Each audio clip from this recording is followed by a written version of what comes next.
Hi. അപ്പോൾ ഇന്ന് ഞാനിങ്ങനെ നടക്കാൻ ഇറങ്ങിയപ്പോൾ ഫിലിപ്പീനി ഷോപ്പുണ്ട് ഞങ്ങളുടെ ഇവിടെ കേട്ടോ. അപ്പോൾ അവിടെ ഒന്ന് കയറി നോക്കി. അപ്പോൾ അവിടെ ഫ്രഷ് ആയിട്ടുള്ള കുറച്ച് വെജിറ്റബിൾസൊക്കെ വന്നിട്ടുണ്ട്. ഇവിടെ മട്ട റൈസും ആട്ടയെല്ലാം കിട്ടും. അപ്പോൾ നോക്കിയപ്പോൾ ഫ്രോസൺ ആയിട്ടുള്ള ഫിഷും ഒക്കെ സാധാരണ അവിടെ ഉണ്ടാവാറുണ്ട്. പക്ഷേ ഞാൻ ഇതൊന്നും മേടിച്ചില്ല.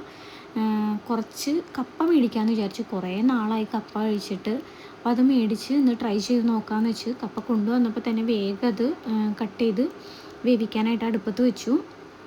അപ്പോൾ വേവിച്ച് കഴിഞ്ഞപ്പോൾ തന്നെ ഞാനത് കുറച്ചെടുത്ത് കഴിച്ചു നോക്കി. കാരണം നമുക്ക് കപ്പ വേവിച്ച് കഴിയുമ്പോൾ ഭയങ്കര ടെൻഷനാണ്, അത് നല്ലതാണോ, അത് കയ്പ്പുള്ളതാണോ എന്നൊക്കെ. അപ്പോൾ കഴിച്ചു നോക്കിയപ്പോൾ അത് നല്ലതായിരുന്നു. അപ്പോൾ സമാധാനമായി. കുറേ നാളുകൾക്ക് ശേഷം കപ്പ കിട്ടിയപ്പോൾ തന്നെ ഭയങ്കര സന്തോഷമായി. അപ്പോൾ അതെല്ലാം വേഗം അതിനകത്ത് നന്നായി വെളുത്തുള്ളി ഇട്ട്, ഗ്യാസിൻ്റെ പ്രോബ്ലം ഉണ്ട് എനിക്ക്. അപ്പോൾ അത് വേഗം തന്നെ വെച്ചു. പിന്നെ ഹെന്ന തേക്കണമായിരുന്നു തലയിൽ. മുടിയൊക്കെ നരച്ച് തുടങ്ങി. അപ്പോൾ എന്ത് ചെയ്യാനാണ്, ഹെന്ന ഇടാതെ വേറെ നിവർത്തിയില്ല, അമ്മച്ചിമാരായില്ലേ. അപ്പോൾ ഹെന്ന ഇടാനായിട്ട് ചായയും കാപ്പിപ്പൊടിയും തിളപ്പിച്ച്, പിന്നെ കുറച്ച് ബിരിയാണി ഇരിക്കണ്ടായിരുന്നു. അപ്പോൾ ഉച്ചയ്ക്ക് ഞാനത് കഴിച്ചു.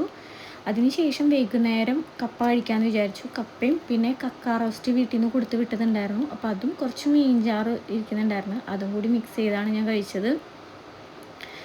ഞാൻ ഉണ്ടാക്കിയത് കൊണ്ടും അറിയല്ല, പിന്നെ നല്ല കപ്പ ആയതുകൊണ്ടും നല്ല കറി ആയതുകൊണ്ടും നല്ല ടേസ്റ്റ് ഉണ്ടായിരുന്നു. കക്ക റോസ്റ്റ് നല്ല ടേസ്റ്റ് ഉണ്ടായിരുന്നു കേട്ടോ. പിന്നെ നമ്മൾ ഈ ഇതിൽ പറയുന്ന പോലെ ഒരു ഇതിന് വേണ്ടി ഷോയ്ക്ക് വേണ്ടി പറയുന്നതല്ല, നല്ല കറിയും നല്ല കപ്പയായിരുന്നു.